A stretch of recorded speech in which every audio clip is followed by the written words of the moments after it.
Guys, ನಾನು ನಿಮ್ಮ ವಿಶ್ರು Shetty. ಗ್ರಾಚಾರ್ ಗ್ರಾಚಾರ್ dash ಮಾರೆ ತೋ ಖುದಾ ಕ್ಯಾ ಕರು. ಓಕೆ, ಎಂಡ್ ಟು ಎಂಡ್ ಎಲ್ಲ ರೆಕಾರ್ಡ್ ಮಾಡಿ ಅಪ್ಲೋಡ್ ಮಾಡಿದ್ದೆ. ಆಮೇಲೆ ನೀವು ಹೇಳ್ದಾಗ್ಲೇ ಗೊತ್ತಾಗಿದ್ದು ಬ್ರೋ ಗ್ಲಿಚ್ ಆಗಿದೆ ಅಂತ. But it's okay. ಏನು ಗೊತ್ತಾ, ಆ ವಿಡಿಯೋ ಏನು ಅಪ್ಲೋಡ್ ಮಾಡಿದ್ನಲ್ಲ ಅದು ಡಿಲೀಟ್ ಮಾಡಿದ್ದೀನಿ, ಗ್ಲಿಚ್ ಆಗಿರೋದ್ರಿಂದ, ಯೂಸ್ಲೆಸ್ ಅಂತ. ಅದಕ್ಕಿಂತ 100% ಬೆಟರ್ ಆಗಿ ತಿರ್ಗಾ ನಾನು ಅದೇ ಜೋಶಲ್ಲಿ ರೆಕಾರ್ಡ್ ಮಾಡ್ತಾ ಇದ್ದೀನಿ ವಿಡಿಯೋನ. ಆ್ಯಂಡ್ ಅಲ್ಲಿ ಇನ್ನೂ ಏನೆಲ್ಲ ಹೇಳೋಕ್ಕಾಗಿರಲ್ಲ ಅದನ್ನೆಲ್ಲ ಡಬಲ್ ವಿಷಯಗಳನ್ನ ಈ ಒಂದು ವಿಡಿಯೋದಲ್ಲಿ ತಿಳಿಸ್ತೀನಿ. ಅದೇ ಈಗೋ ಅನ್ನೋದು ಓಕೆ ಸ್ಟ್ರಕ್ ಆಯ್ತಾ, ಅದಕ್ಕಿಂತ 10 ಪಟ್ಟು. ಓಕೆ, ಇಫ್ ನಾವೇನೋ ಒಂದು ಕೆಲಸ ಮಾಡಿದ್ದೀವಿ, ಆ ಕೆಲಸ ಮಾಡಿ ಜನಕ್ಕೆ ತಲುಪಿಸಿದ್ದೀವಿ ಅಂದರೆ ಅಯ್ಯೋ ಬಿಡು, ಗಿಚ್ ಆದರೆ ಯಾರು ನೋಡ್ಕೋತಾರೆ ಬಿಡು, ಅವ್ರಿಗೆ ಅರ್ಥ ಆಗುತ್ತೆ ಬಿಡು ಅನ್ನೋದಕ್ಕಿಂತ ಇನ್ನೂ ಅದನ್ನು ಬೆಟರ್ ಆಗಿ ಮಾಡೋಣ, ಅದನ್ನು ಡಿಲೀಟ್ ಮಾಡಿ ಅಂತ ಮೈಂಡ್ಸೆಟ್ ಬರುತ್ತಲ್ಲ, ಅದೇ ಪರ್ಫೆಕ್ಟ್ ಮೈಂಡ್ಸೆಟ್. ಓಕೆ, ನೀವೇನು ಕೆಲಸ ಮಾಡ್ತೀರಾ ಆ ಕೆಲಸ ನಿಮಗೆ ತೃಪ್ತಿ ಕೊಟ್ಟಿಲ್ಲ ಅಂದರೂ, ತೃಪ್ತಿ ಕೊಟ್ಟಿದ್ರು ನೆಕ್ಸ್ಟ್ ಏನೇ ಮಾಡೋಕೆ ಹೋದ್ರು ನೆಕ್ಸ್ಟ್ ಅದಕ್ಕಿಂತ 10 ಪಟ್ಟು ಮಾಡೋದಕ್ಕೆ ನೋಡಬೇಕು. That's how life you should decide. Okay, so ಇವಾಗ ನಾನು ಇದ್ರ ಹಿಂದೆ ಒಂದು ವಿಡಿಯೋ ಹಾಕಿದ್ದೆ, ಟ್ರೇಡ್ ಲಾಜಿಕಲ್ಲೇ 600 ಪಿಪ್ ಕ್ಯಾಚ್ ಮಾಡಿದೆ ಅಂತ $2000. ಓಕೆನಾ, ಆ ವಿಡಿಯೋನ ನೋಡಿ. ಆ ವಿಡಿಯೋ ನಾನು ಲೈವ್ ಟ್ರೇಡಲ್ಲಿ ಇದ್ದಾಗ ಕ್ಯಾಚ್ ಮಾಡಿದ್ದು ಇಲ್ಲಿ. ಓಕೆ, ಇಲ್ಲಿ ಕ್ಯಾಚ್ ಮಾಡಿದ್ದು ಇಷ್ಟನ್ನ. ಆಮೇಲೆ ನಾನು ಆ ವಿಡಿಯೋದಲ್ಲಿ ಹೇಳ್ತೀನಿ ಅದು ಎಲ್ಲಿ ತನಕ ಹೋಗಬೇಕು ಅಂತಲೂ ಹೇಳ್ತೀನಿ. ಆ ವಿಡಿಯೋದಲ್ಲಿ ನೋಡಿ ಅದು ಎಲ್ಲಿ ತನಕ ಹೋಗಬೇಕು ಅಂತಲೂ ಗೀರ್ಗೆಟು ಎಲ್ಲ ಇಟ್ಟಿರ್ತೀನಿ. ಬಟ್ ನಾನು ಯಾಕೆ ಆ ಒಂದರಲ್ಲಿ 600 ಪಿಪ್ಪಿಗೆ ಎಕ್ಸಿಟ್ ಮಾಡಿದೆ, ದೆನ್ ಇಲ್ಲಿ ಯಾವ ಥರ ಟ್ರೇಡ್ ಮಾಡಿದೆ. ಓಕೆ, ಸೊ ಅದಾದಮೇಲೆ ನೈಟ್ ಕೂತ್ಕೊಂಡು ಯಾವ ಥರ ಎಲ್ಲ ಟ್ರೇಡ್ ಮಾಡಿದೆ ಅದನ್ನೆಲ್ಲನೂ ಕೂಡ ಎಕ್ಸ್ಪ್ಲೇನ್ ಮಾಡ್ತೀನಿ. ಓಕೆ, ನೀವು ಯಾವುದೇ ಡೌಟ್ ಬರದೇ ಇರೋ ಥರ ಎಕ್ಸ್ಪ್ಲೇನ್ ಮಾಡ್ತೀನಿ. ಓಕೆ, ನೆಕ್ಸ್ಟ್ ಲೆವೆಲ್ ಇರುತ್ತೆ ಈ ಒಂದು ವಿಡಿಯೋ. ಆ ಹಳೆ ವಿಡಿಯೋ ಅದು ಗ್ಲಿಚ್ ಆಗಿದ್ದು ಒಳ್ಳೇದೇ ಆಯಿತು ಅಂದ್ಕೊಳ್ಳೋಣ. ಓಕೆನಾ, ಸೊ ಇವಾಗ ಫಸ್ಟ್ ನಾನೊಂದು ನಿಮಗೆ ಕಾಮನ್ ಸೆನ್ಸ್ನ ಇಂಪ್ರೂವ್ ಮಾಡಿಸ್ತೀನಿ. ಹೆಂಗೆ ಗೊತ್ತಾ, ನೀವೆಲ್ಲನೂ ಕೂಡ ಈಗ ಬೇರೆಯವ್ರ ಬ್ರೋಕರ್ಗಳಲ್ಲಿ ಅಕೌಂಟ್ನ ತೆಗಿತೀರಾ, ಕರೆಕ್ಟಾ? ಬೇರೆಯವ್ರ ಬ್ರೋಕರಲ್ಲಿ ಅಕೌಂಟ್ ತೆಗೆದಾಗ ನೀವು ಟ್ರೇಡ್ ಮಾಡಿದಾಗ ಏನಾಗುತ್ತೆ, ಹೆವಿ ಬ್ರೋಕರೇಜ್ ಅವ್ರಿಗೂ ಹೋಗುತ್ತೆ, ಬರೀ ಬ್ರೋಕರ್ಗಳಿಗೆ ಹೋಗಲ್ಲ. ನೀವು ಯಾವ ರೆಫರಲ್ ಲಿಂಕಲ್ಲಿ ಓಪನ್ ಮಾಡಿರ್ತೀರೋ ಅವರಿಗೆ ಹೆವಿ ದುಡ್ಡು ಹೋಗುತ್ತೆ, ಸೀರಿಯಸ್ಲಿ.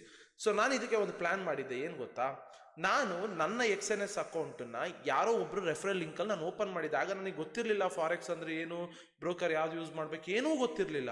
ಆಗ ಯಾರೋ ಒಬ್ರು XNS ಲಿಂಕ್ ಕಳಿಸಿದ್ರು ಹಾಕಿದೆ. ಸೊ ಹೋಗ್ತಾ ನಾನು ಟ್ರೇಡ್ ಮಾಡ್ತಾ ಇದ್ದಾಗ ಅದೇನು ಮ್ಯಾಟರ್ ಅನಿಸ್ತಾ ಇರಲಿಲ್ಲ. ಬಟ್ ಯಾವಾಗ ನನಗೆ ಈ ಇನ್ನರ್ ಬಿಸ್ನೆಸ್ ಗೊತ್ತಾಯಿತು ಬ್ರೋಕರ್ದು, ಆವಾಗ ನನಗೆ ಡೌಟ್ ಬರೋಕ್ಕೆ ಶುರು ಆಯಿತು. ಓಕೆ ಗುರು, ನಾನು ಇಷ್ಟೆಲ್ಲ ಕಷ್ಟಪಟ್ಟು ಇಷ್ಟೆಲ್ಲ ಸ್ಟ್ರೆಸ್ ತೊಗೊಂಡು ಏನೆಲ್ಲ ತೊಗೊಂಡು ಟ್ರೇಡ್ ಹೊಡಿತಾ ಇದ್ದೀನಿ, ಇದರಲ್ಲಿ ಯಾರೋ ಒಬ್ಬ ಸುಮ್ಮನೆ ಕೂತ್ಕೊಂಡು ಅವನಿಗೆ ನಾನು ದುಡ್ಡು ಕೊಡ್ತಾ ಇದ್ದೀನಲ್ಲ ಅಂತ ನನಗೊಂದು ಪ್ಲ್ಯಾನ್ ಬಂತು, ನನ್ನ ತಲೆಗೆ ಅನಿಸ್ತು. ದಟ್ಸ್ ವೈ ಏನು ಮಾಡಿದೆ ಅಂದರೆ ನಾನೇನೆ ನನ್ನ ರೆಫರಲ್ಲೇ ನಂದೇನೆ ಇನ್ನೊಂದು ಅಕೌಂಟನ್ನು ಓಪನ್ ಮಾಡಿದೆ, ನಮ್ಮ ಮಮ್ಮಿಯ ಫ್ಯಾಮಿಲಿಯವ್ರ ನೇಮಲ್ಲಿ. ಸಿಂಪಲ್ಲಾ? ಓಕೆ, ಸೊ ಏನಾಯಿತು, ಫಸ್ಟ್ ನನ್ನ ಅಕೌಂಟ್ ಇತ್ತು, ಫಸ್ಟ್ ಒಂದು ಅಕೌಂಟ್ ಇತ್ತು, ಅದನ್ನು ನಾನು ಓಪನ್ ಮಾಡಿದೆ XNSನ. ಅದು ಬ್ರೋಕರಲ್ಲಿ ಈಗ ನಾನು ಇವಾಗ ಹೈಯರ್ ಲಾಟ್ಸ್ ಎಲ್ಲ ಆಗ್ತಾ ಇದ್ದೀರಲ್ಲ, ಒಂದು ಬ್ರೋಕರು ಆ್ಯಂಡ್ ಇನ್ನೊಂದು ಬ್ರೋಕರನ್ನು ಸೈಡಿಗೆ ಎತ್ತಿಟ್ಕೊಂಡಿದ್ದೆ. ಟೋಟಲ್ಲು ನಂದೇ ಎಷ್ಟೋ ಜಿಮೇಲ್ಗಳಲ್ಲಿ ಒಂದು 3 to 4 ಡಿಫ್ರೆಂಟ್ ಜಿಮೇಲಲ್ಲಿ ಅಕೌಂಟ್ ಓಪನ್ ಮಾಡಿದ್ದೆ XNSಲ್ಲಿ. ಓಕೆ, ಆಮೇಲೆ 2 ಏನಾಯಿತು ಅಂದರೆ ಇನ್ಯಾಕ್ಟಿವ್ ಇತ್ತು ಅಂದ್ಬಿಟ್ಟು ಡಿಲೀಟ್ ಮಾಡಿಬಿಟ್ರು. 2 ಇದೆ ಸದ್ಯಕ್ಕೆ. ಓಕೆ, ಸೊ ಅಲ್ಲಿ ಏನಾಗ್ತಾ ಇದೆ ಅಂದರೆ 2 ಆ್ಯಕ್ಟಿವ್ ಇಡಬೇಕಾಗಿತ್ತಲ್ಲ. ಸೊ ನಾನು ಅದಕ್ಕೇನೆ ಯಾವುದರಲ್ಲಿ ಹೈಯರ್ ಲಾಟ್ಸ್ ಆಗ್ತಾ ಇದ್ನಲ್ಲ ಆ ಅಕೌಂಟನ್ನು ಶಿಫ್ಟ್ ಮಾಡಿಕೊಂಡೆ, ರೆಫರಲನ್ನು. ಓಕೆ, ಯಾರೋ ಬೇರೆಯವ್ರ ಲಿಂಕಲ್ಲಿ ಇದ್ದಿದ್ದನ್ನ ನಾನೇನು ಮಾಡಿದೆ ಅಂದರೆ ನಂದೇ ಅಕೌಂಟ್ ಇನ್ನೊಂದಿತ್ತಲ್ಲ ಆ ಲಿಂಕಿಂದ ಈ ಅಕೌಂಟ್ಗೆ ಕನೆಕ್ಟ್ ಮಾಡಿಕೊಂಡೆ. ನೀವು ಆ ಥರ ರೆಫರಲನ್ನು ಚೇಂಜ್ ಮಾಡ್ಕೋಬೇಕು ಅಂದರೆ ನೀವು XNS ಸಪೋರ್ಟಿಗೆ ಕಾಂಟ್ಯಾಕ್ಟ್ ಮಾಡಿದ್ರೆ ಅವ್ರು ಲಿಂಕ್ ಕಳಿಸ್ತಾರೆ. ಓಕೆ, ಸೊ ನೀವು ಹಿಂಗೆ ಚೇಂಜ್ ಮಾಡ್ಕೋಬೋದು ಅಂತ. ಆ್ಯಂಡ್ ಇಲ್ಲಿ ನೋಡಿ, ಸಿಂಪಲ್, ನೀವು ಯಾರೋ ಒಬ್ರಿಗೆ ರೆಫರಲ್ ದುಡ್ಡು ಕೊಡೋ ಬದಲು ನೀವೇ ಇನ್ನೊಂದು ಅಕೌಂಟ್ ಓಪನ್ ಮಾಡ್ಕೊಳ್ಳಿ. ಇವಾಗ XNS ಇಲ್ಲ, ಬೇರೆ ಬ್ರೋಕರ್ನೇ ನೀವೇ ಒಂದು ಅಕೌಂಟ್ ಓಪನ್ ಮಾಡಿಕೊಂಡು ದೆನ್ ಎಕ್ಸ್ಚೇಂಜ್ ಮಾಡ್ಕೊಳ್ಳಿ. ಓಕೆ, ನನಗೆ ಬೇರೆದ್ರಲ್ಲಿ ಗೊತ್ತಿಲ್ಲ, ಪ್ಯಾನ್ ಕಾರ್ಡು ಅದು ಇದು ಏನಾದ್ರು ಇದಾಗ್ಬೋದು, XNSಲ್ಲಿ ಹಂಗಿತ್ತು. ಓಕೆ, ಸೊ ಇಲ್ಲಾಂದರೆ ನಿಮ್ಮ ಫ್ರೆಂಡೇ ಯಾರು, ನಿಮ್ಮ ಕ್ಲೋಸ್ ಫ್ರೆಂಡೇ ಇರ್ತಾರಲ್ಲ, ಅವ್ರು ಯಾರು ಓಪನ್ ಮಾಡಿದರೆ ಅವ್ರಿಗೆ ಮಾಡಿಲ್ಲ, ನೋಡು ಈ ಥರ ಬ್ರೋಕರೇಜ್ ಬಂದರೆ ಸ್ಪ್ಲಿಟ್ ಮಾಡ್ಕೊಳ್ಳೋಣ ಅನ್ನಿ. ಓಕೆ, ನಿಮ್ಮ ಫ್ರೆಂಡು, ನೀವು ನಂಬಿಕೆ ಇಟ್ಟಿರೋವಂಥ ಫ್ರೆಂಡನ್ನು. ಓಕೆ, ಸೊ ನಾನು ಹಾಗೆ ಮಾಡಿದ್ದು. ನಾನು ಇಲ್ಲಿ 1-2 ಲಾಟ್ ಎಲ್ಲ ಆಗ್ತಾ ಇದ್ದಾಗ ಇಲ್ಲಿ ನನಗೆ ಅಕೌಂಟಲ್ಲಿ ಬ್ರೋಕರೇಜ್ ಕಿತ್ಕೊಂಬರೋದು, ಯಾರೋ ಒಬ್ಬಂಗೆ ಕೊಡೋ ಬದಲು ನಂದನ್ನ ಯಾರಿಗೂ ಶೇರ್ ಮಾಡ್ದಲ್ಲೇ ನಾನು ನನಗೆ ಅಂತಲೇ ಕನೆಕ್ಟ್ ಮಾಡ್ಕೊಂಡಿದ್ದೀನಿ. ಸಿಂಪಲ್. ಓಕೆ, ಇದೇನೆ ತಲೆ ಯೂಸ್ ಮಾಡೋದು ಅನ್ನೋದು. ನೀವೇನ್ ಮಾಡ್ತೀರೋ, ಅಯ್ಯೋ ಅಣ್ಣ ಬ್ರೋಕರ್ ಲಿಂಕ್ ಕೊಡಿ ಅಂದ್ಬಿಟ್ಟು ಹಾಕೊಂಡು ಚೆಸ್ತಾ ಇರ್ತೀರ, ಅವ್ನು ಒಳ್ಳೆ ದುಡ್ಡು ಮಾಡ್ತಾ ಇರ್ತಾರೆ. ನೀವೊಂದು ಸ್ವಲ್ಪ ತಲೆ ಯೂಸ್ ಮಾಡಿದ್ರೆ ನೀವೇ ಇನ್ನೊಂದು ಅಕೌಂಟನ್ನ ಓಪನ್ ಮಾಡಿಕೊಂಡು ಅದಕ್ಕೆ ಕನೆಕ್ಟ್ ಮಾಡಿಕೊಂಡು ಇಲ್ಲಿ ನೀವು ಟ್ರೇಡ್ ಹೊಡೆದಂಗೂ ಕೂಡ ಅಲ್ಲಿ ನಿಮಗೆ ಬ್ರೋಕರೇಜು ಬರ್ತಾ ಇರುತ್ತೆ. ಅದರಲ್ಲಿ ಒಂದು ಸ್ವಲ್ಪ ಚಿಕ್ಕ ಕ್ಯಾಪಿಟಲ್ ಇಟ್ಕೊಂಡು ಅದರಲ್ಲೂ ಯಾವಾಗಾದ್ರೂ ಟೈಮ್ ಸಿಕ್ಕಿದಾಗ ಟ್ರೇಡ್ ಮಾಡ್ತಾ ಇರಿ. ಓಕೆನಾ? ಕಾಮನ್ ಸೆನ್ಸ್ ಇದು. ನೀವು ಅಯ್ಯೋ ಎಲ್ಲರೂ ಕೂಡ ನಿಮಗೆ ಬ್ರೋಕರ್ ಲಿಂಕ್ ಕೊಡೋದಕ್ಕೆ ಬರ್ತಾರೆ, ಇದೇ ರೀಸನ್ಗೆ ಹ್ಯೂಜ್ ಮನಿ ಬರುತ್ತೆ ಅನ್ನೋ ರೀಸನ್ಗೆ ತಲೆಯಲ್ಲಿ ಇಟ್ಕೊಳ್ಳಿ. ಅದನ್ನ ಮಾಡಕ್ ಹೋಗ್ಬೇಡಿ, ಅದನ್ನ ನೀವೇ ಮಾಡ್ಕೊಳ್ಳಿ. ಇಲ್ಲ ಅಂದ್ರೆ ನಿಮ್ಮ ಫ್ರೆಂಡೇ ಯಾರ್ದಾದ್ರು ರೆಫರಲ್ ಲಿಂಕ್ ಇಸ್ಕೊಂಡು ಮಾಡಿ ನೋಡ್ಗುರು ಬ್ರೋಕರೇಜ್ ಬಂದಂಗೂ ನಂಗೆ ಸ್ಪ್ಲಿಟ್ಟು ಮಾತಾಡ್ಕೊಳ್ಳಿ. ಅಯ್ಯೋ ಈ ಕಾಮನ್ ಸೆನ್ಸ್ ಯಾವಾಗ ಯೂಸ್ ಮಾಡ್ತೀರಾ ಗುರು? ಓಕೆ, ಟೈಮ್ ವೇಸ್ಟ್ ಮಾಡೋದು ಬೇಡ. ಸೊ ಫಸ್ಟ್ ನಾನು ಈ P&L ಬಗ್ಗೆ ಮಾತಾಡೋಣ. ಓಕೆ, ಸೊ ಫಸ್ಟ್ ಲಾಗಿನ್ ಆಗ್ಬಿಡ್ತೀನಿ. ಓಕೆ, ಸೊ ಇವಾಗ ಲಾಗಿನ್ ಆಗಿದ್ದೀನಿ. ಆ್ಯಂಡ್ ಅದಕ್ಕೂ ಮುಂಚೆ ನಾನು ನಿಮಗೆ ಸ್ವಲ್ಪ ಏನಂತೀನಿ, ಒಂದು ಸ್ವಲ್ಪ ವಿಷಯಗಳನ್ನ ಹೇಳಬೇಕು. Okay, see literally, okay let me show you first. Okay, so ನಿನ್ನೆಯಿಂದ ನಾನು ಲೈಕ್ 1 2 3 4 5 ಓಕೆ 5 ಟ್ರೇಡು ಆ್ಯಂಡ್ ಇನ್ನೊಂದು ಅಕೌಂಟಲ್ಲಿ ಅದು 6ನೇ ಟ್ರೇಡು. ಫಸ್ಟ್ ಟ್ರೇಡ್ ಅಲ್ಲೇ ತೊಗೊಂಡಿದ್ದು. ಇದಕ್ಕಿಂತ ಹಿಂದಿನ ವಿಡಿಯೋ ಟ್ರೇಡ್ ಲಾಜಿಕ್ ಪ್ಲೇ ಲಿಸ್ಟಲ್ಲೇ ನಿನ್ನೆ ಶುಕ್ರವಾರನೇ ಅಪ್ಲೋಡ್ ಮಾಡಿರೋವಂಥ ವಿಡಿಯೋ, ಅಲ್ಲಿ ಹೋಗಿ ನೋಡಿ. ಓಕೆನಾ? ಸೊ ಆ ಟ್ರೇಡನ್ನು ನಾನು ಎಕ್ಸ್ಪ್ಲೇನ್ ಮಾಡಿದ್ದೀನಿ. ಆ ಟ್ರೇಡು ಅದು ಕಂಪ್ಲೀಟಾಗಿ ಕಂಟಿನ್ಯೂ ಆಗಿದೆ. ಈ ಒಂದು 5 ಟ್ರೇಡಲ್ಲೂ ಕೂಡ ಎಲ್ಲಾನು ಸೆಲ್ಲೇನೆ. ಓಕೆ, ಸಿ ಇದಕ್ಕೂ ಮುಂಚೆ ಒಂದು ಇಂಪಾರ್ಟೆಂಟ್ ಥಿಂಗ್ ಹೇಳ್ಬಿಡ್ತೀನಿ. ಓಕೆ, ಇಲ್ಲಿ ರಿಯಲ್ ಅಂತ ನೀವೇನು ನೋಡ್ತಾ ಇರ್ತೀರಲ್ಲ, ಇಲ್ಲಿ ಫಾರ್ ಎಕ್ಸಾಂಪಲ್ ಡೆಮೋ ಅಂತ ಇದ್ರೆ ಇದನ್ನ we can edit it. Okay, ಕಲರ್ನು ಕೂಡ ಚೇಂಜ್ ಮಾಡ್ಬೋದು. ಅರ್ಥ ಮಾಡ್ಕೊಳ್ಳಿ. ಇಲ್ಲಿ ಇನ್ಸ್ಪೆಕ್ಟ್ ಅಂತ ಇದೆಯಲ್ಲ, ಈ ರಿಯಲ್ನ ನೀವು ಹೇಗೆ ಬೇಕಾದ್ರೂ ಎಡಿಟ್ ಮಾಡ್ಕೊಬೋದು. ಆ್ಯಂಡ್ ಡೆಮೋ ಅಂತ ಇದ್ರೆ, ಫಾರ್ ಎಕ್ಸಾಂಪಲ್ ಡೆಮೋ ಅಂತ ಇದ್ರೆ ಹಾಗೆ ಎಡಿಟ್ ಮಾಡ್ಕೊಳ್ಳೋದು. ರಿಯಲ್ ಅಂತ ಮಾಡ್ಬಿಟ್ಟು ಇಲ್ಲಿ ಕಲರ್ ಚೇಂಜ್ ಮಾಡ್ಬೋದು. ಓಕೆ, ರಿಯಲಿಗೆ ಯಾವ ಕಲರ್ ಇದೆಯೋ ಆ ನಂಬರ್ನ ಕಾಪಿ ಮಾಡಿಬಿಟ್ಟು ಅದನ್ನು ಪೇಸ್ಟ್ ಮಾಡಿದ್ರೆ ಮುಗ್ದೋಯ್ತು. ಸೇಮ್ ಇದೇ ಥರ ಆಗುತ್ತೆ. ಬಟ್ ಏನು ಅಂದರೆ ಇಲ್ಲಿ ನೋಡಿ, ನಾನೀಗ ರಿಯಲನ್ನು ರಿಯಲ್ 2 ಅಂತ ಹಾಕ್ತೀನಿ. ಇಲ್ಲಿ ನೋಡಿ ರಿಯಲ್ 2 ಅಂತಾನೆ ಬರುತ್ತೆ ಅದು. ಓಕೆ, ನಾನು ಹಿಂಗೆ ಒತ್ತಿದ ತಕ್ಷಣ ರಿಯಲ್ 2 ಅಂತ ಬರುತ್ತೆ. ಓಕೆ, ರಿಯಲ್ 2 ಅನ್ನೋದು ಏನೂ ಇಲ್ಲ, ಅದು ಫೇಕ್. ಅದೇ ನಾನು ಇವಾಗ ರಿಫ್ರೆಶ್ ಮಾಡಿಬಿಟ್ರೆ ನೋಡಿ, ಆ ರಿಯಲ್ 2 ಅನ್ನೋದು ಹೋಗ್ಬಿಟ್ಟು ರಿಯಲ್ ಅಂತಾನೇ ಇರುತ್ತೆ. ಓಕೆ, ದಟ್ಸ್ ವೈ ರಿಫ್ರೆಶ್ ಮಾಡಿ ಅಂತ ಕೇಳಿ ಅಂತ ಏನಕ್ಕೆ ಹೇಳ್ತೀನಿ ಅಂದರೆ, ಇದಕ್ಕೇನೆ ಫೇಕ್ ಅಂತ ಇದ್ರೆ ಗೊತ್ತಾಗ್ಬಿಡುತ್ತೆ. ನೋಡಿ, ರಿಯಲ್ 2 ಅಂತ ಇದ್ದಿದ್ದು ಹೋಗಿ ರಿಯಲ್ ಅಂತಾನೆ ಬಂತು. ಇನ್ ಕೇಸ್ ನೀವು ಡೆಮೋನ ರಿಯಲ್ ಅಂತ ಎಡಿಟ್ ಮಾಡಿದ್ರೆ, ರಿಫ್ರೆಶ್ ಮಾಡಿದ್ರೆ ಡೆಮೋ ಇರೋದು ರಿಯಲ್ ಅಂತ ಎಡಿಟ್ ಆಗಿದೆ, ಡೆಮೋ ಅಂತಾನೆ ಬರುತ್ತೆ. ಆ್ಯಂಡ್ ಇಲ್ಲೂ ಕೂಡ ಈ P&L ಕೂಡ ನೋಡಿ ಎಡಿಟ್ ಮಾಡ್ಬೋದು. ಓಕೆ, ಸೇಮ್ ಅದೇ ಥರನೇ. ಬಟ್ ನೋಡಿ, ಅದು ರಿಫ್ರೆಶ್ ಮಾಡಿದಾಗ ಅದೇ ಇದಕ್ಕೆ ಬಂತು. ಓಕೆ, ಯು ಕ್ಯಾನ್ ಅಬ್ಸರ್ವ್ ಇಲ್ಲಿ 300 2K, ಇದು 1.8K USD, 2K USD, ಒಂದು -6.75 USD. ಓಕೆನಾ? ಸೊ ಇಷ್ಟು ಹತ್ತತ್ರ ಇಲ್ಲಿ 6K USD, ದೆನ್ ಅದರಲ್ಲಿ ಫಸ್ಟ್ ಟ್ರೇಡಲ್ಲಿ ಅಲ್ಲಿ 2K USD. ಓಕೆನಾ? ಸೊ ಅದ್ರ ಜೊತೆಗೆ ಕನೆಕ್ಟ್ ಮಾಡ್ಕೊಂಡು ಎಕ್ಸ್ಪ್ಲೇನ್ ಮಾಡ್ಕೊಂಡು ಬರ್ತೀನಿ. ಆ್ಯಂಡ್ ಇನ್ನೂ ಏನು ಅಂದರೆ ಇಲ್ಲಿ ನೋಡ್ಬೋದಲ್ಲ, ಇದನ್ನು ನೀವು ಚೇಂಜ್ ಮಾಡೋದಕ್ಕಾಗೋದಿಲ್ಲ. ಓಕೆ, ಇದನ್ನು ಚೇಂಜ್ ಮಾಡೋದಕ್ಕಾಗೋದಿಲ್ಲ. ಸೊ ದಟ್ಸ್ ವೈ ನಾನು ಹೇಳೋದು ಸಿಂಪಲ್. ಯಾರೇ ನೀವು ಲೈವ್ ನೋಡ್ತಾ ಇದ್ರು ಈ ಥರ ಎಲ್ಲ 100 ಲಾಟು 20 ಲಾಟ್ ಆಗ್ತಾ ಇರ್ತಾರಲ್ಲ, ಎಲ್ಲರೂ ಅಂತಲ್ಲ. ಓಕೆ, ಸ್ವಲ್ಪ ಜನ ಇರ್ತಾರೆ. ಓಕೆ, ಅವರಿಗೆ ರಿಫ್ರೆಶ್ ಮಾಡೋಕ್ಕೆ ಹೇಳಿ. ರಿಫ್ರೆಶ್ ಮಾಡಲಿಲ್ಲ ಅಂದರೆ ಅವ್ರು ನಿಮ್ದು ನೋಡೋದೇ ಇಲ್ಲ, ಮೆಸೇಜೇ ನೋಡಲ್ಲ ನಿಮ್ಮದು. Okay, so that's why. Okay, close ಮಾಡೋಣ. ಓಕೆನಾ? ಸೊ P&L ಗೊತ್ತಾಯ್ತಲ್ಲ. ಸೊ ಏನೇನು ಅಂತೆಲ್ಲನೂ ಕೂಡ ಇವಾಗ ಅದ್ರ ಪ್ರಕಾರ ಎಕ್ಸ್ಪ್ಲೇನ್ ಮಾಡ್ಕೊಂಡು ಬರ್ತೀನಿ. ಸೊ ಟ್ರೇಡಿಂಗ್ ವ್ಯೂ ಓಪನ್ ಮಾಡೋಣ. ಸೊ ಕಾಣಿಸ್ತಾ ಇದೆಯಲ್ಲ, ಸೊ ಇವೆಲ್ಲನೂ ಕೂಡ ಒಂದು ಸ್ವಲ್ಪ ರಿಮೂವ್ ಮಾಡಿಬಿಡ್ತೀನಿ ಡ್ರಾಯಿಂಗ್ನ. ನಾನು ಇದು ಝೂಮು ಎಲ್ಲ ಕರೆಕ್ಟಾಗಿದೆಯಾ ನೋಡ್ಕೋತಾ ಇದ್ದೀನಿ. ಝೂಮ್ ಎಲ್ಲ ಕರೆಕ್ಟಾಗಿ ನಿಮಗೆ ಕಾಣಿಸ್ಬೇಕಲ್ಲ, ಎಲ್ಲನೂ ಕೂಡ ಗೋಲ್ಡ್ ಚಾರ್ಟ್ ಇದು. ಓಕೆನಾ? ಯಾವುದಾದ್ರು ಚಾರ್ಟ್ ಅನ್ಕೊಂಬಿಡಿ. ಓಕೆ, ಪರ್ಫೆಕ್ಟಾಗಿ ಸೆಟ್ ಮಾಡಿದ್ದೀನಿ. ಓಕೆನಾ? ಓಕೆ, ಸೊ ಫಸ್ಟ್ ನಾನು ಸೊ ಇದಕ್ಕಿಂತ ಹಿಂದಿನ ವಿಡಿಯೋ ಟ್ರೇಡ್ ಲಾಜಿಕಲ್ಲಿ ಶುಕ್ರವಾರದ್ದು ಲೈವ್ ಟ್ರೇಡ್ ತೊಗೊಂಡಿದ್ನಲ್ಲ, ಅದರಲ್ಲಿ ನಾನು ಇದನ್ನು ಎಕ್ಸ್ಪ್ಲೇನ್ ಮಾಡಿದ್ದೆ. ಓಕೆ, ತಿರ್ಗಾ ಒಂದ್ಸತಿ ಎಕ್ಸ್ಪ್ಲೇನ್ ಮಾಡಿಬಿಡ್ತೀನಿ. ಸೊ ಇಲ್ಲಿ ನಾನು ಟ್ರೇಡನ್ನು ಪ್ಲ್ಯಾನ್ ಮಾಡಿದ್ದೆ ಇಲ್ಲಿಂದ ಇಲ್ಲಿಗೆ. ಓಕೆ, ಸೊ ಶಾರ್ಟ್ ಪೊಸಿಷನ್ ನೋಡಿ, ಶಾರ್ಟ್ ಪೊಸಿಷನ್ ಇಲ್ಲಿಂದ. ಓಕೆ, ಇವಾಗ ನಾನು ನಿಮಗೊಂದು ಟ್ರಿಕ್ಕನ್ನು ತೋರಿಸ್ತೀನಿ. ಓಕೆ, SL ಎಲ್ಲಿ ಇಡಬೇಕು ಅಂತ. ಸೊ ಇಲ್ಲಿಂದ ನಾನು ಏನು ಪ್ಲ್ಯಾನ್ ಮಾಡಿದ್ದೆ ಅಂದರೆ, ಅದರಲ್ಲಿ ನೋಡಿ ಫಸ್ಟ್ ಥಿಂಗ್ ಈಗ ಎಲ್ಲಾನು ಕನೆಕ್ಟ್ ಮಾಡ್ಕೊಂಡು ಹೋಗ್ತೀನಿ. ಇಲ್ಲಿ ಟ್ರೇಡ್ ತಗೊಳ್ಳೋದಕ್ಕೆ ಮೇನ್ ಇಂಪಾರ್ಟೆಂಟ್ ಥಿಂಗ್ ಏನಿತ್ತು, ಇಲ್ಲಿ ನೋಡಿ, ಈ ರೆಡ್ ಕ್ಯಾಂಡಲ್ ಇದ್ರೂ ಕೂಡ ನೀವು ಇಲ್ಲಿ ಟ್ರೇಡ್ ತೊಗೊಂಡು ಇಲ್ಲಿ ಲೋ ಹತ್ರ ಅಂದರೆ ಈ ಕ್ಯಾಂಡಲ್ ಹೈ ಹತ್ರ SL ಇಟ್ಟಿದ್ರೆ ಹೊಡೆದ್ಬಿಟ್ಟಿರೋದು. ಓಕೆ, ಇಲ್ಲಿ ಇನ್ನೊಂದು important thing, last 2 to 3 days ಏನಾಗ್ತಾ ಇದೆ, ಇದು ಗೋಲ್ಡ್ ಇವಾಗ ಮೊಮೆಂಟಮ್ನ ನೀವು ಕಂಡುಹಿಡಿಯೋಕೆ ಅಂದರೆ ಯಾವ ಕಡೆ ಹೋಗ್ಬೋದು, ಏನು ಕಂಡುಹಿಡಿಯೋಕೆ ಆಗೋದಿಲ್ಲ. ಓಕೆನಾ? ಸೊ ಆ ಥರ ತುಂಬ ಕಷ್ಟನೂ ಅದು. ಇಲ್ಲಿ ಏನಾಗುತ್ತೆ ಅಂದರೆ ನೀವೇನು ತಪ್ಪು ಮಾಡ್ತಿದ್ದೀರಾ ಅಂದರೆ ಲಾಸ್ ಆಗ್ತಾ ಇದೆ, ಯೂಜ್ ಕ್ಯಾಪಿಟಲ್ಗಳು ವೈಪ್ ಆಗ್ತಿದೆ, ಫಂಡಿಂಗ್ ಅಕೌಂಟ್ಗಳು ವೈಪ್ ಆಗ್ತಾ ಇದೆ ಅಂದರೆ ಕಾಮನ್ ಸೆನ್ಸ್ ಯೂಸ್ ಮಾಡ್ತಾ ಇಲ್ಲ. ಓಕೆ, ಇವಾಗ ಜಸ್ಟ್ ಇಮ್ಯಾಜಿನ್ ಮಾಡಿ, ಇಲ್ಲಿ ನೀವು ಟ್ರೇಡ್ ತೊಗೋತೀರಾ. ಓಕೆನಾ, ಇಲ್ಲಿ ಸ್ಟಾಪ್ ಲಾಸ್ ಇಡ್ತೀರಾ. ಓಕೆನಾ, ಸೊ 1:1 ಅನ್ಕೊಳ್ಳೋಣ. ಅಬ್ಸರ್ವ್ ಮಾಡಿ, ದಿನ ನೀವು 0.1 ಲಾಟ್ ಹಾಕೊಂಡು ಟ್ರೇಡ್ ಮಾಡ್ತಾ ಇರ್ತೀರಾ. ಓಕೆ, ಬಟ್ ನೀವು ಅದಕ್ಕೆ ಫಿಕ್ಸ್ ಆಗ್ಬಿಟ್ಟಿರ್ತೀರ 0.1 ಲಾಟಿಗೆ. ಬಟ್ ಇಲ್ಲೊಂದು ಅರ್ಥ ಮಾಡ್ಕೊಳ್ಳಿ, ಇಲ್ಲಿಂದ ಇಲ್ಲಿಗೆ ನೋಡಿ. ಓಕೆ, ಎಷ್ಟು ಪಿಪ್ ಇದೆ ನೋಡಿ, ಹತ್ತತ್ರ 600 ಪಿಪ್ ಇದೆ. ಓಕೆ, ಹತ್ತತ್ರ 600 ಇದೆಯಾ, 600 ಅನ್ಕೊಳ್ಳೋಣ. 600 ಇದೆ. ಓಕೆ, 600 ಪಿಪ್ ಇದೆ. 0.1 ಲಾಟ್ ಹಾಕಿದ್ರೆ 600 ಪಿಪ್ಗೆ ಎಷ್ಟು ಹೋಯ್ತು ಹೇಳಿ, ಲಾಸು $600 ಆಯಿತು, ಹೋಯ್ತು. ಇನ್ ಕೇಸ್ SL ಇಟ್ಟಾದರೆ ನೀವು ಇಷ್ಟು ದಿನ 0.1 ಲಾಟ್ಗೆ $200 ಪ್ರಾಫಿಟ್, $200 ಲಾಸು, ಇಲ್ಲ $400 ಪ್ರಾಫಿಟ್, $200 ಲಾಸ್ ಪ್ಲಾನ್ ಮಾಡ್ತಿರ್ತೀರಾ. ಸೇಮ್ ಅವತ್ತಿನ ದಿನನೂ ಅಷ್ಟೇ, ಇಲ್ಲಿಂದ ಇಲ್ಲಿಗೆ ನೋಡಿದಾಗ ಅಷ್ಟೇ ಲಾಸ್ ಇರುತ್ತೆ. ಬಟ್ ಇವಾಗ ನೋಡಿ, ತುಂಬ ಮೂಮೆಂಟಮ್ ಇದೆ, ತುಂಬ ವಾಲಟಿಲಿಟಿ ಇರೋದ್ರಿಂದ ಒಂದೊಂದು ಕ್ಯಾಂಡಲ್ ಅಷ್ಟು ಪಿಪ್ ಮೂಮೆಂಟ್ ಇದೆ. 0.1 ಹಾಕಿದ್ರೆ ನೀವು $600 ಲಾಸ್ ಮಾಡ್ಕೋತೀರಾ. ಆ್ಯಂಡ್ ನಿಮ್ಮ ಟಾರ್ಗೆಟ್ ಎಕ್ಸ್ಪೆಕ್ಟ್ ಮಾಡೋದು $600 ತಾನೆ, 1:1 ಆದರೆ. ಇಲ್ಲಿ ನೀವು ಅದೇನೇನೆ 0.03 ಲಾಟ್ ಹಾಕಿ. 0.03 ಆದರೆ ಇನ್ ಕೇಸ್ ಸ್ಟಾಪ್ ಲಾಸ್ ಇಟ್ಟಾದರೆ $200 ಹಿಟ್ ಆಗೋದು. ಅದೇ ಇನ್ ಕೇಸ್ ಟಾರ್ಗೆಟ್ ಇತ್ತಾದರೆ $200 ಪ್ರಾಫಿಟ್ ಆಗುತ್ತೆ. 1:2 ಹೋದರೆ $400 ಪ್ರಾಫಿಟ್ ಆಗುತ್ತೆ. ರಿಸ್ಕು ಕಮ್ಮಿ ಆಯಿತು, ಲಾಟು ಕಮ್ಮಿ ಆಯಿತು, ಪ್ರಾಫಿಟ್ ಕೂಡ ನೀವು ಎವ್ರಿ ಡೇ ಎಷ್ಟು ಮಾಡ್ತಾ ಇರ್ತೀರಾ ಅಷ್ಟೇ ಪ್ರಾಫಿಟ್ನ ಮಾಡ್ತೀರಾ. ಇದನ್ನೇ ಲಾಟ್ ಕಂಟ್ರೋಲ್ ಮಾಡೋದು ಅನ್ನೋದು. ಸ್ಟಾಪ್ ಲಾಸ್ ಏನು ಇಡ್ತೀರಾ ಫಸ್ಟ್ ತಲೆಯಲ್ಲಿ ಡಿಫೈನ್ ಮಾಡ್ಕೊಳ್ಳಿ. ಓಕೆ, ಎಷ್ಟು ಲಾಸ್ನ ಕೊಡಬೇಕು ನೀವು.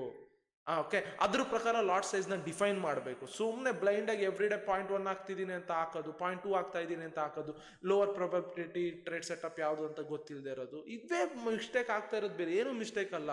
ಓಕೆ, ಕ್ಯಾಪಿಟಲ್ಗಳು ವೈಪ್ ಆಗೋದಿಕ್ಕೆ. ಓಕೆನಾ, ಇದನ್ನ ಅರ್ಥ ಮಾಡ್ಕೊಳ್ಳಿ. ಓಕೆ, ದಟ್ಸ್ ವೈ ನಾನು 1 and 2 ಲಾಟಿಂದ 0.3ಗೆ ಬಂದಿರೋದು. ಓಕೆ, ಇದು ಇಂಪಾರ್ಟೆಂಟ್ ಝೋನು. ಮಾರ್ಕ್ ಮಾಡಿರ್ತೀನಿ ಲೈನ್ನ. ಯಾಕೆ ಇಂಪಾರ್ಟೆಂಟ್ ಝೋನ್ ನೋಡಿ, ಮಾರ್ಕೆಟ್ ಇಲ್ಲಿ ಬಂದು ಒಂದೊಳ್ಳೆ ಮೂಮೆಂಟ್ ಕೊಟ್ಟಿದೆ, ಅಂದರೆ ಇದೊಂದು important zone, demand zone. Again market ಇಲ್ಲಿಗೆ ಬಂದಿದೆ. ಓಕೆನಾ, ಮೂಮೆಂಟ್ ಆಗೋಕ್ಕೆ ನೋಡಿದೆ, ಆಗಕ್ಕಾಗಿಲ್ಲ. ಅಗೇನ್ ಇಲ್ಲಿಗೆ ಬಂದಿದೆ, ಟ್ರೈ ಮಾಡಿದೆ, ಆಗಕ್ಕಾಗಿಲ್ಲ. ಏನಿದೆಯಲ್ಲ, ಈ ಒಂದು ಮಾರ್ಕೆಟ್ ಇಲ್ಲಿಂದ ಏನು ಮೂವ್ ಆಗಬೇಕು ಅಂತ ಇತ್ತಲ್ಲ, ಇಲ್ಲಿ ನೋಡಿ ಇದ್ರ ಸ್ಟ್ರೆಂತ್ ಕಮ್ಮಿ ಆಗ್ತಾ ಇದೆ. ಸೆಕೆಂಡ್ ಟೈಮ್ ಬಂತು, ಮೂಮೆಂಟ್ ಆಗೋಕ್ಕಾಗಿಲ್ಲ, ಬ್ರೇಕ್ ಮಾಡ್ಬಿಡ್ತು. ಓಕೆ, ಇವಾಗ ನಾನು ಇಲ್ಲೇನು ಮಾಡ್ತೀನಿ ಅಂದರೆ ಬ್ರೇಕ್ಔಟಲ್ಲಿ ಟ್ರೇಡನ್ನು ತಗೊಳ್ಳೋದಿಲ್ಲ. ನಾವ್ಯಾರು ಸೂರ್ಯವಂಶದವ್ರು ಯಾರು ಕೂಡ ಬ್ರೇಕ್ಔಟಲ್ಲಿ ಟ್ರೇಡ್ ತಗೊಳ್ಳೋದಿಲ್ಲ. ವಿ ಟೇಕ್ ಎ ಟ್ರೇಡ್ ರೀಟೆಸ್ಟಲ್ಲಿ. ಇಲ್ಲಿ ಬ್ರೇಕ್ಔಟ್ ಆದಾಗ ಯಾಕೆ ಟ್ರೇಡ್ ತಗೊಳ್ಳಲ್ಲ ಅಂದರೆ, ದೇರ್ ಮೇ ಬಿ ಚಾನ್ಸ್ ಇಲ್ಲಿಂದನೇ ಹೀಗೆ ಬಂದು ಹೀಗೆ ಹೋಗ್ಬಿಟ್ರೆ ಏನು ಮಾಡ್ತೀರಾ. That's why we will wait. Okay, ನೋಡಿ ಮೂಮೆಂಟ್ ಆಯಿತು, ಬಿತ್ತು, ಅರ್ಥ ಮಾಡ್ಕೋಬೇಕು. ಅವಾಗ ಈ ಒಂದು ಡೌನ್ ಟ್ರೆಂಡ್ ಏನಿದೆಯಲ್ಲ ಇಲ್ಲಿಂದ ಸ್ಟಾರ್ಟ್ ಆಗಿದೆ ಅಂತ ಅರ್ಥ. ದೆನ್ ನಾವು ಇದೇ ಲೆವೆಲ್ ಅಗೇನ್ ಬಂದು ರೀಟೆಸ್ಟಿಗೆ ಕಾಯ್ತೀವಿ. ಅಗೇನ್ ಇಲ್ಲಿಗೆ ಬಂತು ಮಾರ್ಕೆಟು. ಇಲ್ಲಿ ಈಗ ಪ್ರೊಬಾಬಿಲಿಟಿನ ಜಾಸ್ತಿ ಮಾಡ್ಕೋಬೇಕು. ಪ್ರೊಬಾಬಿಲಿಟಿನ ಹೇಗೆ ಜಾಸ್ತಿ ಮಾಡ್ಕೋತೀನಿ ಅನ್ನೋದು ಮ್ಯಾಟರ್ ಆಗುತ್ತೆ. ಓಕೆನಾ, ಇವಾಗ ನಾನು ಇಲ್ಲೇನು ಮಾಡ್ತೀನಿ ಅಂದರೆ ಫಿಬ್ ರಿಟ್ರೇಸ್ಮೆಂಟ್ ಆಗ್ತೀನಿ, ಇಲ್ಲಿಂದ ಇಲ್ಲಿಗೆ ಫಿಬ್ ರಿಟ್ರೇಸ್ಮೆಂಟ್ ಆಗ್ತೀನಿ. ಓಕೆನಾ, ನಾನು ಇವಾಗ ಏನು ಮಾಡ್ತೀನಿ ಅಂದರೆ 0.5 ಮತ್ತು 0.6 ಝೋನ್ ಏನಿದೆಯಲ್ಲ ಇದಕ್ಕೆ ನಾನು ಹಾರಿಜಾಂಟಲ್ ರೆಕ್ಟ್ಯಾಂಗುಲರ್ ಮಾರ್ಕ್ ಮಾಡ್ಕೋತೀನಿ. ಓಕೆ, ನಿಮಗೆಲ್ಲ ಒಂದು ಕನ್ಫ್ಯೂಷನ್ ಇರುತ್ತೆ, ಬ್ರೋ 0.5ನ ತೊಗೋಬೇಕಾ 0.618ನ ತೊಗೋಬೇಕಾ. ಸಿಂಪಲ್, 0.5 0.618 ಏನಿದೆಯಲ್ಲ ಅದೊಂದು ಇಂಪಾರ್ಟೆಂಟ್ ಝೋನ್. 0.5ನ ಇಂಪಾರ್ಟೆನ್ಸ್ ಕೊಡಬೇಕಾ 0.618ಗೆ ಇಂಪಾರ್ಟೆನ್ಸ್ ಕೊಡಬೇಕಾ ಅನ್ನೋದಲ್ಲ, ಅವೆರಡೂ ಕೂಡ ಇಂಪಾರ್ಟೆಂಟ್ ಝೋನೇನೆ. ಬಟ್ ಯಾವುದಕ್ಕೆ ಜಾಸ್ತಿ ಪ್ರಿಯಾರಿಟಿ ಕೊಡಬೇಕು ಅಂದರೆ ಸಿಂಪಲ್ ನೋಡಿ, ನಮ್ಮ ಒಂದು ಇಂಪಾರ್ಟೆಂಟ್ ಝೋನು ಈ ಒಂದು 0.618ಗೆ ಮರ್ಜ್ ಆಗಿದೆ. ದಟ್ಸ್ ವೈ ಈ ಒಂದು 0.618ಗೆ ನಾವು ಜಾಸ್ತಿ ಫೋಕಸ್ನ ಕೊಡ್ತೀವಿ. ಓಕೆನಾ, ಯಾವಾಗ ಏನು ರೆಸಿಸ್ಟೆನ್ಸ್, ಸಪೋರ್ಟ್, ಸಪ್ಲೈ, ಡಿಮ್ಯಾಂಡ್ ಯಾವುದು ಕೂಡ 0.618ಗೆ ಮರ್ಜ್ ಆಗಿರುತ್ತೆ, 0.5ಗೆ ಮರ್ಜ್ ಆಗಿರುತ್ತೆ, ಅದ್ರ ಪ್ರಕಾರ ಪ್ರಿಯಾರಿಟಿ ಕೊಡಬೇಕು. ಓಕೆನಾ, ಎಕ್ಸಾಕ್ಟ್ಲಿ ಇಲ್ಲಿ ಟ್ಯಾಪ್ ಮಾಡಿತ್ತು. ಓಕೆನಾ, ಇವಾಗ ಇಲ್ಲೇನು ಮಾಡಿದೆ ಅಂದರೆ ಫಿಬ್ ಹಾಕೊಂಡೆ, 0.618ನ ರಿಜೆಕ್ಟ್ ಮಾಡಿತ್ತು, ಇಂಪಾರ್ಟೆಂಟ್ ಝೋನ್ನು ರಿಜೆಕ್ಟ್ ಮಾಡಿತ್ತು, ಪರ್ಫೆಕ್ಟ್. ಓಕೆ, ಇಲ್ಲಿ ಟ್ರೇಡ್ನ ಪ್ಲಾನ್ ಮಾಡಿದೆ. ಓಕೆನಾ, ಇಲ್ಲಿ ಟ್ರೇಡ್ನ ಪ್ಲಾನ್ ಮಾಡಿದೆ. ಓಕೆ, ಇಲ್ಲಿ ಸ್ಟಾಪ್ ಲಾಸ್ನ ನಾನು ಇಡಲಿಲ್ಲ. ಏನು ಮಾಡಿದೆ ಅಂದರೆ ಸಿಂಪಲ್, ಇಲ್ಲಿಂದ ಇಲ್ಲಿಗೆ ನಾನು ವಾಲ್ಯೂಮ್ ಪ್ರೊಫೈಲ್ನ ಹಾಕ್ಕೊಂಡೆ. ಓಕೆ, ಇಲ್ಲೆಲ್ಲಾನು ನೋಡಿ ನಾನು ಎಷ್ಟು ಚೆನ್ನಾಗಿ ಕಾಮನ್ ಸೆನ್ಸ್ನ ಯೂಸ್ ಮಾಡ್ತಾ ಇರ್ತೀನಿ ಅಂತ. ಓಕೆ, ವಾಲ್ಯೂಮ್ ಪ್ರೊಫೈಲ್ನ ನಾನು ಏನು ಮಾಡಿದೆ ಅಂದರೆ ಇಲ್ಲಿಂದ ಇಲ್ಲಿಗೆ ಹಾಕ್ಕೊಂಡೆ. You can observe here, I know market ಇಲ್ಲಿ ಒಳಗಡೆ ಏನೇ ಗ್ರೀನ್ ಕ್ಯಾಂಡಲ್ ಏನೇ ಬರ್ತಾ ಇದ್ರು ಕೂಡ ಮ್ಯಾಕ್ಸಿಮಮ್ ಹೋದ್ರು ಇಲ್ಲಿ ತನಕ ಹೋಗ್ಬೋದು ಅಷ್ಟೇನೆ. ಸೊ ಇದಕ್ಕಿಂತ ಹೋದ್ರೆ ಡೆಫಿನೆಟ್ಲಿ ಟ್ರೆಂಡ್ ಏನಿರುತ್ತೆ ಅದು ಡೌನ್ ಸೈಡ್ ನಾವೇನು ಅನ್ಕೊಂಡಿದ್ದೀವಿ ವ್ಯೂ ಅದು ಕರೆಕ್ಟ್ ಅಲ್ಲ, ಚೇಂಜ್ ಆಗುತ್ತೆ ಅಂತ ಅರ್ಥ. ಯಾಕಂದ್ರೆ ಪಾಯಿಂಟ್ ಆಫ್ ಕಾಂಟ್ಯಾಕ್ಟ್ ಇಲ್ಲೇ ಇದೆ. ಬಟ್ ಹೇಳ್ಬೋದು ಬ್ರೋ ಇಲ್ಲೇ ನೀವು ತಗೊಬೋದಲ್ಲ ರಿಜೆಕ್ಷನ್ಗೆ ಅಂತ. ನೋ, ಯಾಕೆಂದ್ರೆ ಇದು ನಮಗೆ ಪ್ರಿಯಾರಿಟಿ ಜಾಸ್ತಿ. ಒಂದು ಒಳ್ಳೆ ಇಂಪಾರ್ಟೆಂಟ್ ಝೋನ್ ಜೊತೆಗೆ 0.618 ಮರ್ಜ್ ಆಗಿದೆ, ಇದಕ್ಕೆ ಇಂಪಾರ್ಟೆಂಟ್ ಜಾಸ್ತಿ ಕೊಡಬೇಕು. ಅಂಡ್ ಬೊಲಿಂಜರ್ ಬ್ಯಾಂಡ್ ನ ನೋಡಿದ್ರೆ ನೋಡಿ, ಬೊಲಿಂಜರ್ ಬ್ಯಾಂಡ್ ಕೂಡ ಇಲ್ಲೇ ನಿಯರ್ ಇದೆ, ಈ ಪಾಯಿಂಟ್ ಆಫ್ ಕಾಂಟ್ಯಾಕ್ಟ್ ಹತ್ರ ಇಲ್ಲ. ಓಕೆನಾ? ಸೊ ಇಲ್ಲಿ ಅರ್ಥ ಮಾಡ್ಕೊಳ್ಳಿ. ಓಕೆ, ದಟ್ಸ್ ವೈ ಇದಕ್ಕೆ ಪ್ರಿಯಾರಿಟಿ ಕೊಡ್ತೀವಿ. ಬಟ್ ದ ರೇರ್ ಕೇಸ್ ಏನಾಗ್ಬೋದು ಅಂದ್ರೆ, the rare case okay, so ಇದು ದಾಟಿ ಸ್ಟಾಪ್ ಲಾಸ್ನ ಇಟ್ಕೋಬೇಕಾಗತ್ತೆ. ಬಟ್ ಇಲ್ಲಿ ನಾನು ಇಂಪಾರ್ಟೆಂಟ್ ರೂಲನ್ನ ಪ್ಲೇ ಮಾಡಿದೆ. ಏನು ಅಂದರೆ, ನನಗಿವಾಗ ಮಾರ್ಕೆಟು ಈ ಒಂದು ಡೌನ್ ಟ್ರೆಂಡ್ ಏನಿದೆಯಲ್ಲ, ಇಲ್ಲಿ ಟ್ರೇಡ್ ತೊಗೊಳ್ತಾ ಇದೀವಲ್ಲ, ಇದು ಎಲ್ಲಿ ತನಕ ಹೋಗ್ಬೋದು ಅಂತ ಕಂಡುಹಿಡಿಬೇಕು. ಫಸ್ಟ್ ಥಿಂಗ್, ಈ ಟ್ರೆಂಡ್ ಬೇಸ್ ಫಿಬ್ ಎಕ್ಸ್ಟೆನ್ಷನ್ ಹಾಕ್ಬೇಕಾದ್ರೆ ನಿಮಗೆ ಡೌಟ್ ಇರುತ್ತೆ, ಎಲ್ಲಿಂದ ಎಲ್ಲಿ ಕನೆಕ್ಟ್ ಮಾಡೋದು, ಇಲ್ಲಿಂದ ಇಲ್ಲಿ ಕನೆಕ್ಟ್ ಮಾಡೋದು ಏನು. ನಾನಿವಾಗ ಫಿಬ್ ರಿಟ್ರೇಸ್ಮೆಂಟ್ ಹಾಕ್ಬೇಕಾದ್ರೆ ಇಲ್ಲಿಂದ ಇಲ್ಲಿ ಕನೆಕ್ಟ್ ಮಾಡಿದೆ ಅಲ್ವಾ, 0.5 0.6 ಹತ್ರ ಲೈಕ್ ಟ್ರೇಡ್ ತಗೋತಾ ಇದೀವಿ. ಅಂದ್ರೆ ಈ ಒಂದು ಟ್ರೆಂಡ್ ಏನಿದೆಯಲ್ಲ ಡೌನ್ ಟ್ರೆಂಡು ಇಲ್ಲಿಂದ ಮೂಮೆಂಟ್ ಆಗಿ ಇಲ್ಲಿಗೆ ರೀಟ್ರೇಸ್ ಆಗಿದೆ. ಸೊ ನಾವು ಫಿಬ್ ರಿಟ್ರೇಸ್ಮೆಂಟ್ ನ ಯೂಸ್ ಮಾಡೋದು ಎಲ್ಲಿ ತನಕ ರೀಟ್ರೇಸ್ ಆಗ್ಬೋದು ಅಂತ. ಅದೇ ಫಿಬ್ ಟ್ರೆಂಡ್ ಬೇಸ್ ರಿಟ್ರೇಸ್ಮೆಂಟ್ ಯೂಸ್ ಮಾಡೋದು, ಟ್ರೆಂಡ್ ಬೇಸ್ ಫಿಬ್ ರಿಟ್ರೇಸ್ಮೆಂಟ್ ಅನ್ನ ಈ ಒಂದು ಏನಾಗಿರುತ್ತಲ್ಲ ರಿಟ್ರೇಸ್ಮೆಂಟು, ಇದು ಎಲ್ಲಿಗೆ ಹೋಗಿ ಮುಗಿಯುತ್ತೆ ಅಂತ. ಓಕೆನಾ? ಸೊ ಅರ್ಥ ಮಾಡಿಸ್ತೇನೆ. ಓಕೆ, ಇಲ್ಲಿ ನಾವೀಗ ಟ್ರೇಡ್ನ ಪ್ಲಾನ್ ಮಾಡ್ತಾ ಇದ್ದೀವಿ. ಟ್ರೇಡು ಈಗ ನೋಡಿ ಹಿಂಗೆ ಹೋಗ್ತಾ ಇದೆ. ಓಕೆ, ಪ್ರಾಫಿಟ್ ಆರ್ ಲಾಸ್ ಏನಾರ ಆಗಿರಲಿ. ಇವಾಗ ಏನಾದರೂ ಜಸ್ಟ್ ಟೇಕ್ ಅನ್ ಎಕ್ಸಾಂಪಲ್, ನಾನೇನಾದ್ರು ಫಿಬ್ ರಿಟ್ರೇಸ್ಮೆಂಟ್ ಇಲ್ಲಿಂದ ಇಲ್ಲಿಗೆ ಮಾರ್ಕ್ ಮಾಡಿದ್ರೆ, ದೆನ್ 0.5 0.6 ಇಲ್ಲೆಲ್ಲೋ ಬರೋದು, ಇಲ್ಲಿಂದ ಫಾಲ್ ಆಗೋಕ್ಕೆ ಶುರು ಆಗಿದ್ರೆ, ದೆನ್ ನಾನು ಟ್ರೆಂಡ್ ಬೇಸ್ ಫಿಬ್ ಎಕ್ಸ್ಟೆನ್ಷನ್ನ ಇಲ್ಲಿಂದ ಕನೆಕ್ಟ್ ಮಾಡಿ ಇಲ್ಲಿಗೆ ಕನೆಕ್ಟ್ ಮಾಡಿ ಇಲ್ಲಿಗೆ ಕನೆಕ್ಟ್ ಮಾಡ್ತಾ ಇದ್ದೆ. ಬಟ್ ಇವಾಗ ಇಮ್ಯಾಜಿನ್, ಓಕೆ, ಇಲ್ಲಿಂದ ಫಾಲ್ ಆಗಿ ಇಲ್ಲಿಗೆ ರೀಟ್ರೇಸ್ ಆಗಿದೆ. ಸೊ ಟ್ರೆಂಡ್ ಬೇಸ್ ಫಿಬ್ ಎಕ್ಸ್ಟೆನ್ಷನ್ ನೀವು ಹಾಕೋಬೇಕಾದ್ರೂ ಕೂಡ ಇಲ್ಲಿಂದ ಇಲ್ಲಿಗೆ ಬಂದು ಇಲ್ಲಿಗೆ ಹಾಕೋಬೇಕು.